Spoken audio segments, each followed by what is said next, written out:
안녕하세요. 주토피아 채널의 제이입니다. 오늘은 2020년 4월 개인연금 투자일지에 대해서 알아보겠습니다. 개인연금 투자일지는 매년 400만원씩 세액공제를 위해 증권사 개인연금 계좌로 적립식으로 저축을 하고요. 매월 34만원씩 적립하게 됩니다. 자산배분 포트폴리오를 꾸려서 운영을 하고 1개월마다 적립을 하면서 포트폴리오 리밸런싱을 하고 있습니다. 2020년 2월, 3월, 4월 개인연금 일지의 올해 수익률을 알아보면 먼저 위에서부터 2020년 2월 일지, 3월 일지, 4월 일지 순으로 나열을 했고 그때 당시에 S&P와 나스닥, 코스피 지수와 함께 각각 연간 수익률로 환산해서 비교를 해보았는데요. 2월 일지를 기록했던 2020년 2월 26일에는 개인연금 계좌가 투자손익은 38만원 정도 나오고 투자수익률은 1.2% 정도를 기록했는데요. 그때 당시 S&P 500 지수는 3100포인트 정도로 연간 마이너스 3.5%를 기록하고 있었고 나스닥은 8900으로 연간 플러스 0.09%, 코스피는 2076으로 마이너스 5.5%를 기록하고 있었어요. 그래서 2월 26일 기준으로는 연간 수익률이 개인연금 계좌가 가장 수익이 좋은 편이었고 그 다음에는 나스닥이 마이너스가 아닌 상태로 선방하고 있었고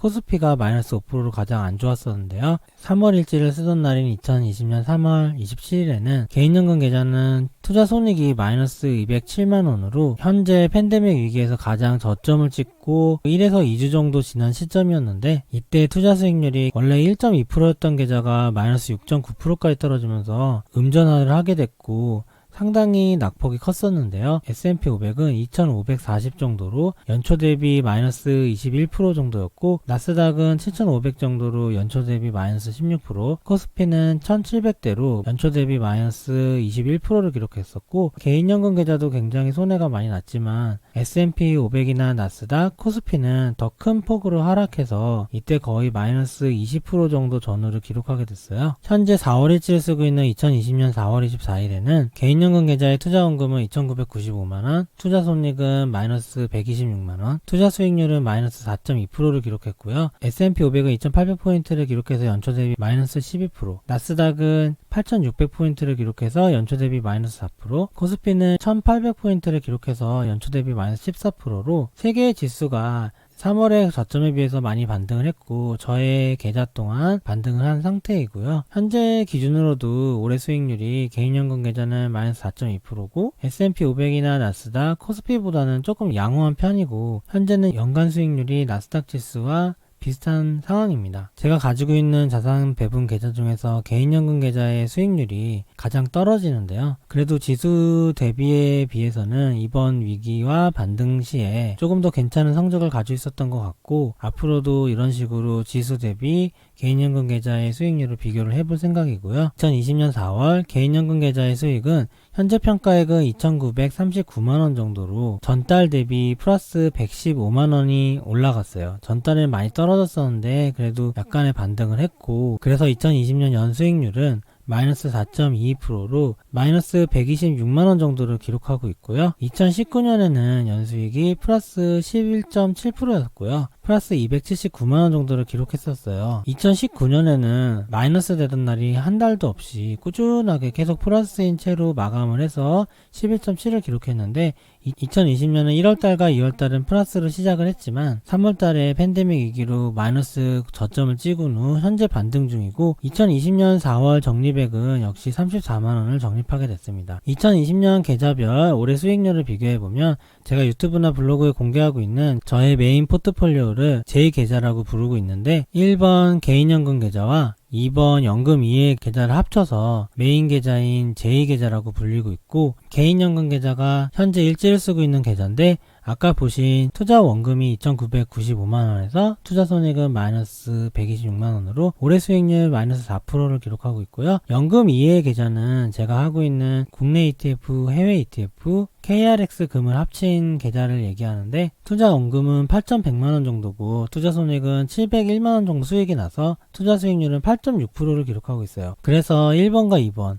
개인연금 계좌와 연금 이해 계좌를 합친 저의 메인 포트폴리오는 투자 원금이 1억 1,100만원, 투자 손익이 플러스 576만원으로 2020년 4월 25일 기준 투자 수익률이 5.19%를 기록하고 있습니다. 보시면은 개인연금 계좌는 마이너스 4%고 개인연금이 아닌 계좌는 플러스 8.6%라 둘의 수익률 차이가 12%나 나잖아요. 연금 이외의 계좌에서 난 수익을 개인연금 계좌가 까먹어서 전체 계좌는 576만원으로 투자 수익률이 5.1%를 기록하고 있고, 이렇게 보면 개인연금 계좌의 투자가 연금 이외의 계좌보다 비효율적으로 되고 있죠. 수익률이 낮은 상태로 되고 있는데 둘 다 위험자산, 안전자산 비중이 거의 유사한 자산 배분 계좌인데 올해 수익률이 12%나 차이가 나는 이유는 개인연금 계좌에서는 장기 미국채 ETF를 할 수가 없어요. 개인연금 계좌는 제 전체 계좌 중에 하나의 일부잖아요. 그래서 다른 연금 이외의 계좌에서는 미국 장기채를 적극적으로 메인 비중으로 넣은 거에 비해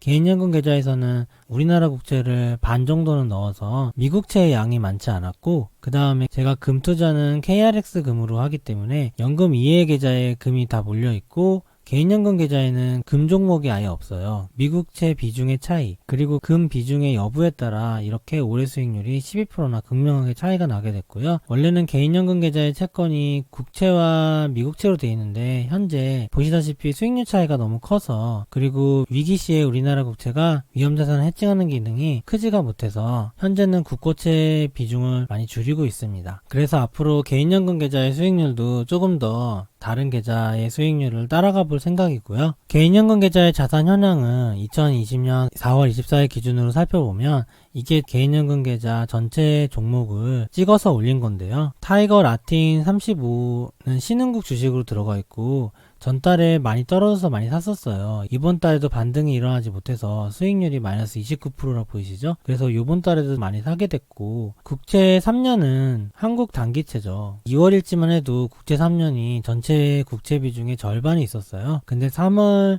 이번에도 조금씩 줄이고 있고, 국채 3년과 국고채 10년을 가지고 있는데 이 두 개의 비중은 국채 한 10% 정도씩 유지하고 미국채 10년 선물을 국채 80% 정도 유지할 생각으로 현재 포트폴리오 조정에 있습니다. 국채들은 타이거 국채 3년은 수익을 기록하고 있고 미국채 10년 선물도 수익을 기록하고 있는데 국고채 10년만 약간의 마이너스지만 편입한 지가 얼마 안 돼서 그런 거고, 국채들은 현재 입장에서는 조금 플러스가 되고 있는 상황이었어요. 그리고 타이거 항생 25가 신흥국 주식으로 또 들어가 있고 41주 마이너스 7% 정도 기록하고 있고, 이번 위기 때 차이나 항생이 상대적으로 하락폭이 적고 그렇다고 오른 건 아니지만 상대적으로 견고한 수익률을 보여주고 있고, 타이거 나스닥 100은 29주를 가지고 있고 수익은 31%를 기록하고 있어요. 한 1년 이상 모은 타이거 나스닥 100인데 원래 위기가 오기 전에는 수익률이 40~50%까지 났었는데 위기 때도 모든 주식이 다 마이너스일 때 타이거 미국 나스닥 100만 수익을 거두고 있었고요. 아마 전달에 비해서 15% 정도 수익이 올랐던 것 같아요. 그래서 32%의 수익 중이고, 국내 주식은 아리랑 고배당주도 하고 있는데 150주 가지고 있고 아직까지 수익은 마이너스 16%대, 그리고 미국 리츠 ETF인 타이거 미국 MSCI 리츠를 가지고 있는데 119주 마이너스 15% 정도 가지고 있고요. 신흥국 주식에서 코세프 인도 니프티 50으로 인도 투자를 하고 있는데 64주를 가지고 있고 아직까지는 마이너스 19%, 코덱스 200 가치 저변동이라고 국내 주식으로 아리랑 고배당주와 함께 하고 있는데 191주를 가지고 있고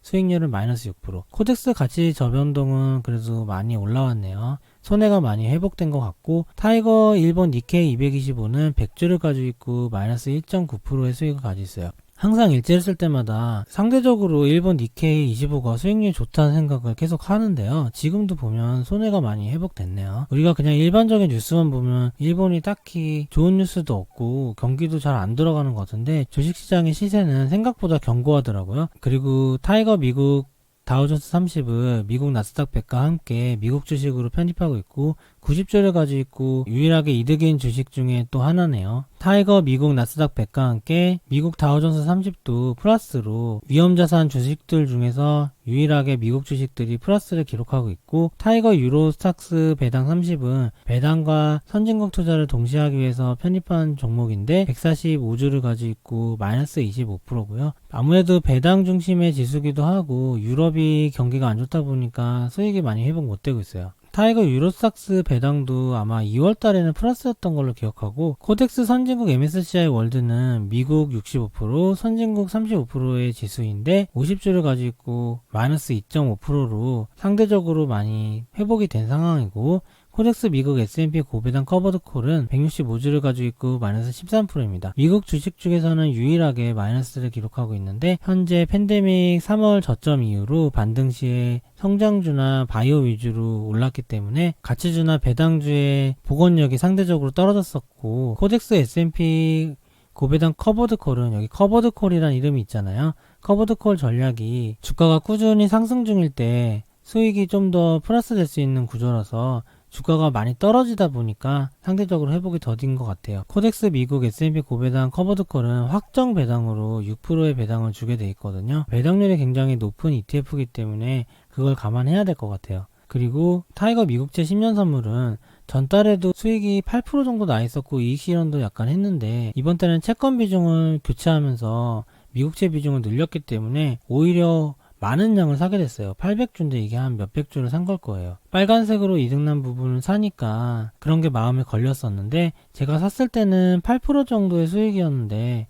또 그 사이에 V자 반등 이후 약간 머뭇거리면서 조정이 일어나고 있잖아요. 그래서 미국채 10년 선물은 또 올랐어요. 0.5% 정도가 오른 것 같아서 어쨌든 간에 결론적으로 리밸런싱 하면서 이득이 났던 것 같아요. 그럼 이번 달 개인연금 계좌 포트폴리오 업그레이드에 대해서 알아보면, 위험자산은 다른 포트폴리오와 유사하게 4월 달에 플러스 2%를 올려서 45%를 기록하고 있고, 안전자산은 마이너스 2%가 떨어져서 55%를 기록하고 있어요. 위험자산과 안전자산은 45대 55를 기록하고 있고, 전에도 여러 번 말씀드렸지만 현재 미국 연준의 기준금리가 제로금리인 상태에서 아직까지 위기가 뭔가 회복된 것도 아니고 무제한 양적 완화를 하고 있잖아요. 위기가 회복되는 국면에 공식적으로 이르르고 연준이 거기에 따른 스탠스 변화를 할 때까지는 위험자산 비중의 최대치를 50%로 생각하고 있고, 주식이 많이 떨어진 달에는 플러스 2%씩 올릴 생각이고, 주식이 많이 올라가는 시기에는 플러스 1%씩 정도씩 올려서 올해는 50%까지 현재 계획 중이고요. 안전자산도 50%가 되겠죠. 그리고 이번 달에는 국채 비중 조절이 있었는데, 전달만 해도 국채 중에서 우리나라 국채가 50%, 해외 국채가 50%로 반반이었는데, 이거를 국고채 20%,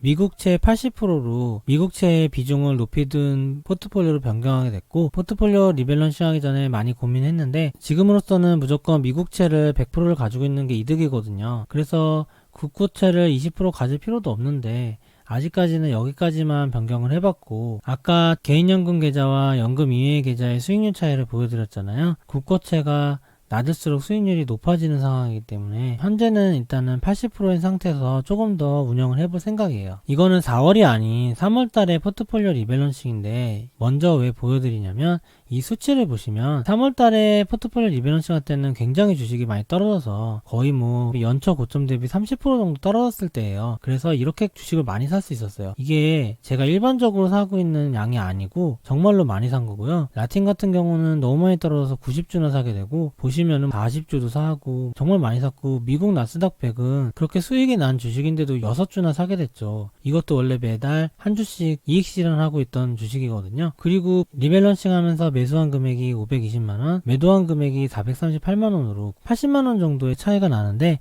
제가 포트폴리오에서 10%는 현금을 가지고 있거든요. 그래서 2,900에 10%면 290의 현금을 가지고 있었겠죠. 거기서 80만원 정도의 현금이 투입되게 되면서 이렇게 많은 양을 사게 됐어요. 근데 어쨌든 개인연금 일지 3월을 쓸 때 전달 대비 연간 수익률이 마이너스 8% 정도나 떨어졌는데도 불구하고 실제 매매한 매매 수익률은 2.4% 이득이었고 플러스 10만원 정도의 실현손익을 기록했죠. 이게 3월달의 상황이고요. 이제 4월달을 보여드릴게요. 4월달에 보시면, 자, 3월달과 다시 비교를 해보면 3월달은 이렇게 주식을 많이 사고 했는데 4월달은 거의 산 게 없죠. 3월달에 너무 많이 샀는데 4월달 포트폴리오 리밸런싱을 할 때는 주식이 많이 반등했잖아요. 지수는 코스피로 따지면 200포인트 정도 반등한 거고, 나스닥이나 S&P 500이나 미국 다우지수도 거의 10% 이상 반등을 한 거죠. 그러다 보니 제가 가지고 있는 아까 위험자산의 비중 45%를 넘어선 주식들이 많았어요. 구체적으로 보면 국내 주식인 코덱스 가치저변동이 191주로 한 주를 매도하게 됐어요. 4월 포트폴리오 비중에 해당되는 것보다 많아서 매도하게 된 거예요. 근데 이게 플러스는 아니었거든요. 마이너스인 상태에서 매도가 일어났고요. 굳이 개인연금 계좌는 장기 투자할 거고 개수도 몇 개 안 되잖아요. 매도 안 해도 큰 차이는 없고 현금도 굉장히 많거든요. 제가 10%는 현금이라 그랬는데 이번 달에 거의 3천만 원 정도를 가지고 있으니까 300만 원 현금이 있잖아요. 그래서 굳이 매도 안 해도 되죠. 근데 어쨌든 매도의 매수는 기계적으로 비중에 맞춰서 하고 있어서 그냥 아무 생각 없이 비중에 오버되기 때문에 매도를 했어요. 근데도 총 수익률은 플러스예요. 왜 그러냐면 채권에 매도한 부분에서 또 수익이 난 게 커버를 해주고 있고 미국 나스닥 100은 또 수익이 나고 했으니까 종합적으로 보면 어쨌든 실현손익도 이번 달도 플러스라는 거고 저는 기계적으로 매도하는 것도 나쁘지 않다고 생각을 해요. 코덱스 가치전변동 한 주를 팔아서 191주, 아리랑 고배당주는 4주를 팔아서 150주, 타이거 미국 다우존스 30은 사지도 않고 팔지도 않았어요. 비중이 딱 맞아서요. 90주를 가지고 있고 타이거 미국 나스닥 100은 한 주를 팔아서 29주. 수익이 나고 익절한 거죠. 수익률은 30%대였던 것 같고 코덱스 미국 S&P 고배당 커버드콜은 회복이 더져서 그렇게 많이 샀는데도 또 사게 됐어요. 3주를 사서 165주. 코덱스 선진국 MSCI 월드는 한 주를 팔아서 50주. 타이거 일본 니케이 225는 4주를 팔아서 100주. 여기서 코덱스 선진국 MSCI 월드에 일본이 또 7%가 포함되어 있고 차후에는 포트폴리오 교체할 때 일본 니케이를 줄이고 선진국 MSCI 월드의 비중을 늘릴까 현재 고민 중이고요. 타이거 유로스탁스 배당 32 한 주가 늘어나 145주, 타이거 라틴 35가 12주가 늘어나 267주, 타이거 항생 25가 한 주가 늘어나 41주, 코세프 인도 니프티 50이 7주가 늘어나 64주, 타이거 미국 MSCI 리츠가 한 주를 팔게 돼서 119주가 되었습니다. 거의 이쪽에 파란색으로 판 부분은 아무래도 반등이 많이 일어난 주식들이겠죠. 그리고 빨간색으로 산 주식들은 반등이 일어나지 못한 주식이고 라틴이 회복이 굉장히 더디고 있는데요. 이번 위기 전에는 라틴이 꾸준하게 수익이 나서 조금씩 이익 실현했던 주식이거든요. 브라질도 위기고 현재 신흥국이 좀 위기인 상황이라 신흥국이 많이 포함된 라틴이 회복이 더딘 것 같고 인도도 마찬가지인 것 같아요. 그리고 채권 비중이 변화했는데 타이거 국고채의 비중이 좀 많았었는데 타이거 국고채의 비중과 코세프 국고채의 비중을 25% 정도에서 다 10%씩 줄였죠. 타이거 국고채 3년은 마이너스 27주가 돼서 12주 가지고 있고 코세프 국고채 10년은 8주를 팔게 돼서 10주를 가지고 있고요.